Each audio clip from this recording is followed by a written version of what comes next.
மூடி திறந்த இவை இரண்டும் பார் பார் என்றன. முந்தானை காற்றில் ஆடிவா வா என்றது. ஆடி கிடந்த கால் இரண்டும் நில் நில் என்றன. ஆசை மட்டும் வாய் திறந்து சொல் சொல் என்றது. மூடி திறந்த இமை இரண்டும் பார் பார் என்றன. வா வா என்றது.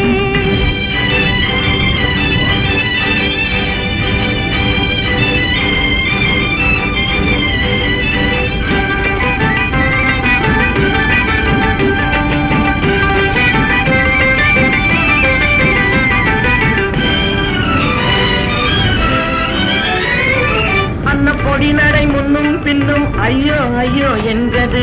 வண்ணக்கொடி இடை கண்ணில் விழுந்து மெய்யோ பொய்யோ என்றது. அன்னப்பொடி நடை முன்னும் பின்னும் ஐயோ ஐயோ என்றது. வண்ணக்கொடி இடை கண்ணில் விழுந்து மெய்யோ பொய்யோ என்றது.